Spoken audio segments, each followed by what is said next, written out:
On August 29, 1949, the Soviet Union successfully tested its first nuclear bomb, named RDS-1, at the Semipalatinsk test site in Kazakhstan, naturally becoming the second country to possess nuclear weapons, losing its monopoly on weapons of mass destruction and at the same time facing a new threat. The U.S. Air Force secretly prepared a scenario for attacking the Soviet Union with nuclear weapons as a preemptive strike. To deal with these potential dangers of war, the Soviet Union hastily developed a nuclear retaliation system, including nuclear weapons on the ground, in the air, and under the sea. Named Perimeter, America and Europe call it with the cautious name Dead Hand.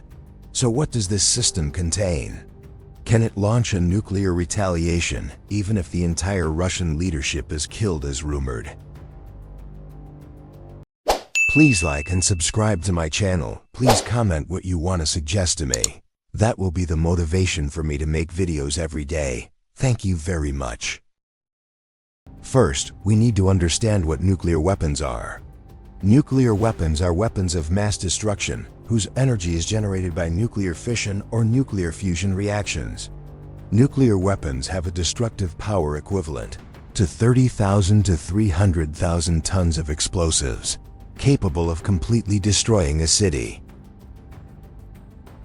They were first used at the end of World War II when the U.S. Air Force dropped 2 atomic bombs on the Japanese cities of Hiroshima and Nagasaki, causing over 200,000 casualties. Perimeter can also be understood as a nuclear weapon, connected to the alternative communication network of Russia's strategic nuclear forces, a secret and reliable system that cannot be neutralized. This is a fully automated complex designed to control a massive nuclear attack, including missile systems on warships, submarines, and underground silos designed by the Soviet Union during the Cold War as a last resort defense against invaders. It was designed to ensure that even if Central Command was destroyed by a first strike, the Soviet Union would still be able to retaliate and destroy the adversary. To put it simply, you can understand that if Russian territory is devastated immediately after a nuclear attack, the perimeter system will almost instantly and automatically retaliate against enemy territory with similar nuclear missiles. This is why it has been named Dead Hand by the press and Western officials. One of the first mysteries comes from its formation.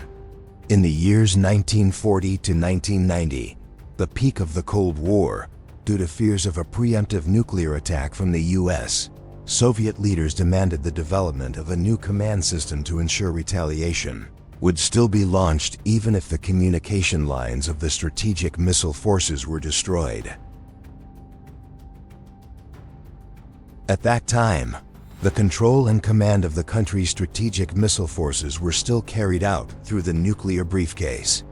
However, the disadvantage of this method was that it still required orders from the Supreme Commander. Therefore, on August 30, 1974, Soviet Supreme Leadership's decree, classified as 695 to 227, assigned the Dnepropetrovsk Design Bureau the task of designing a nuclear counterattack system named Perimeter. The design and construction of this system were kept absolutely secret, making it seem like something mysterious even to some Soviet leaders and intelligence officials of Western countries at the time. With the secret surrounding its formation and creation, its functionality and operating method are virtually impossible to fully document. Initially, Soviet scientists used data backup measures to ensure that command orders would certainly reach all launch crews. Then, they came up with the idea of using ballistic missiles equipped with powerful radio transmitters, acting as information transmission lines to nuclear weapon launch platforms. The UR-1 OU-TKH ballistic missile, dubbed Spanker by NATO, was the central component of this system. Instead of flying directly to enemy targets like previous strategic missile systems, Perimeter would deploy a ballistic missile equipped with a transmission system that would fly over Soviet airspace, sending launch commands to all missiles located in silos, aircraft, warships, and ground launchers. This missile would be placed in a newly built silo, pre-programmed with flight coordinates and the radio signals it would send to missiles during its flight. According to military technical research, in addition to the guide missile, our S-20 missiles, SS-18 Satan, or the R-36 missile series and its variants would be preferred and mainly placed in silos, submarines, and the country's nuclear defense system. If Soviet high-ranking leaders received information from the early warning system that another country had launched missiles at the Soviet Union, Perimeter would also be activated at the alert stage. Then, if no alert cancellation order was received within a certain period, the missiles would be launched. This would eliminate the human factor and ensure nuclear retaliation even if missile control and launch teams were completely destroyed. You're probably wondering what would happen if such a modern automated system carried out uncontrolled launches, right? Don't worry, to ensure no uncontrolled launches occur before launching, Perimeter will check parameters sent to the command center from 4 channels. Information from electromagnetic spectrum conversations, information about radiation fields and other radiation sources at control points, information from the early warning system about missile launches, and finally, seismic data analysis. The system's electronic brain, after synthesizing the 4 channels of information, will draw conclusions about the situation of a large-scale nuclear attack. Since it was built on advanced artificial intelligence and computer science, the question arises, can Dead Hand be damaged by cyber attacks?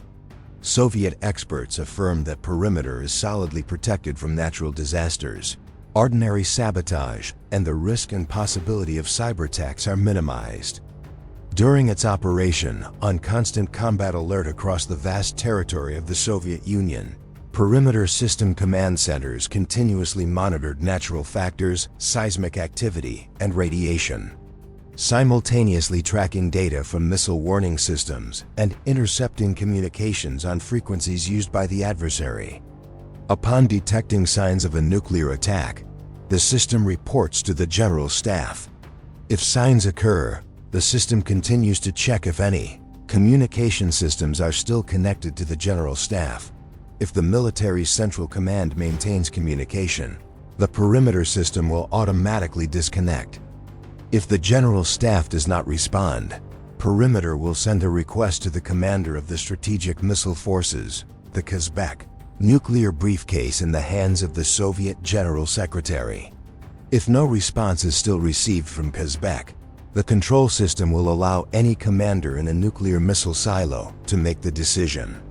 Finally, if there is no answer from any of these agencies, meaning the ground command centers have also been destroyed, Perimeter's electronic brain will decide on its own to launch a retaliatory nuclear attack, as it understands that it's time to launch a destructive strike. The Perimeter system will automatically launch guided ballistic missiles, which directly transmit signals to surviving missile silos, submarines, and other nuclear facilities to deliver a retaliatory strike. At this stage, human involvement is entirely unnecessary. Their construction began in the mid-1970s, and by the end of the decade, a prototype had undergone military testing. Initial tests showed the missile could fly 4,500 kilometers at an altitude of 4,000 meters and successfully send radio signals to other objects during its flight. For 5 years, the military command conducted combat tests to see if the new weapon was capable of opening a real silo, an underground launch pad, and delivering the country's most powerful nuclear missile to a designated point. By November 1984, the UR-100UTT-Tima missile, carrying a signal-emitting warhead, was launched from Polotsk and transmitted launch orders to an RS-20 SS-18 Satan ballistic missile silo in Baikonur, the Soviet spaceport. This RS-20 was launched and successfully hit its target at the Kura test range on the Kamchatka Peninsula.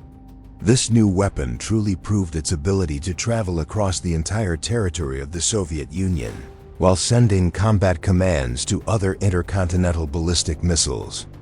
However, it was not until January 1985 that Perimeter was officially commissioned into the Soviet Strategic Nuclear Deterrence Forces. 5 years later, the system was upgraded and modernized, codenamed Perimeter RC. But perhaps, just talking about the mysteries of its formation, functionality, and operating method is not enough. The locations of the system's command bases are also difficult to solve enigmas. It wasn't until 1992 that the US and Western governments became aware of the existence of a secret underground base in the Kozvinsky Mountains, deep within the Urals, 1,368 kilometers east of Moscow.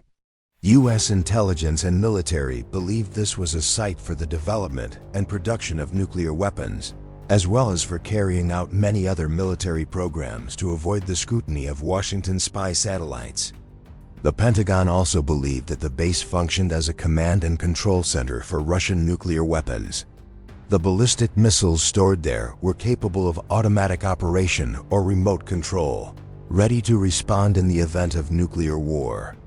In 1997, the CIA issued a report stating, in 1996, Russian President B. Yeltsin issued 3 decrees on emergency response plans, overseeing the construction of underground facilities to maintain leadership in a nuclear war. According to this report, satellite images of Mount Yamantau near the town of Beloretsk, also in the Urals, showed the construction of a very deep underground complex and construction work at 2 surface support areas. The CIA identified an underground fortress previously used by Russian leaders in Voronovo, a location 46 miles south of Moscow. A second underground fortress in Sharapovo, nearly 84 kilometers from Moscow, was equipped with a specialized underground train line directly to it. All these secret fortresses and special cities in Russia are under the control of the Russian Federal Security Service, FSB, and the Special Directorate of the President's Office, so there is not much information about these locations. Occasionally, information is leaked to the media about these underground fortress systems, mainly from declassified Soviet intelligence, KGB files. And as military technical research knows, after decades of existence and continuous improvement, addition, and development, the Dead Hand system now no longer includes only missiles, but also radars along Russia's territory and satellites collecting information from space. This is a complex computer system that continuously analyzes a wide range of parameters, seismic activity, radiation levels, as well as monitoring data from missile warning systems placed along the territory. Large-scale modifications have also been carried out over many years of operation.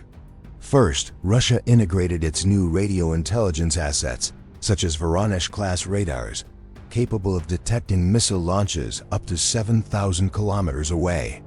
Then, engineers modified its warhead to counter new electronic warfare assets, capable of jamming radio signals, said Ivan Konovalov, Director for Development at the 21st Century Technology Promotion Foundation.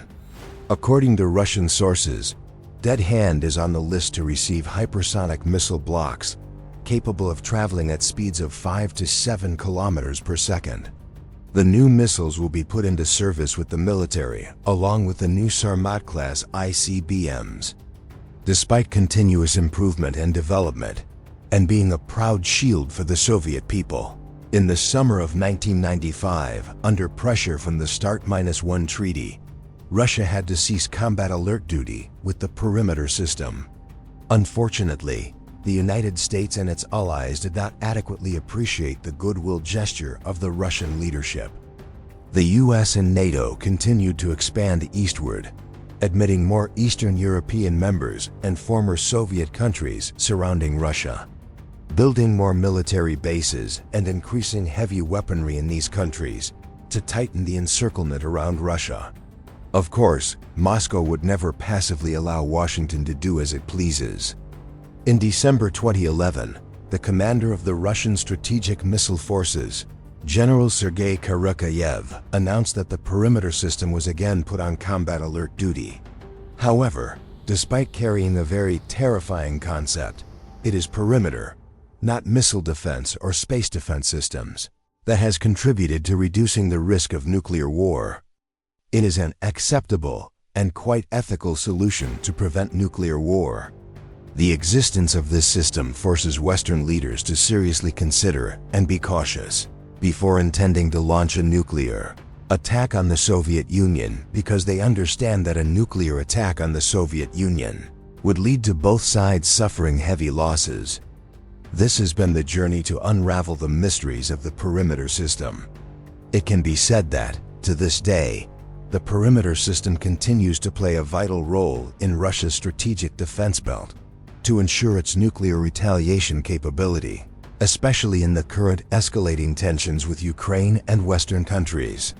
It also embodies one of the pinnacles of demonstrating the military, scientific and technical prowess of the Soviet Russian people.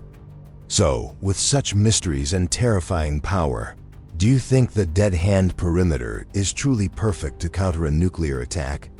And is it strong enough to deter and maintain stability for Russia against the US and Western countries? Please leave your opinions in the comments section below. Don't forget to like, share the video, and subscribe to the channel.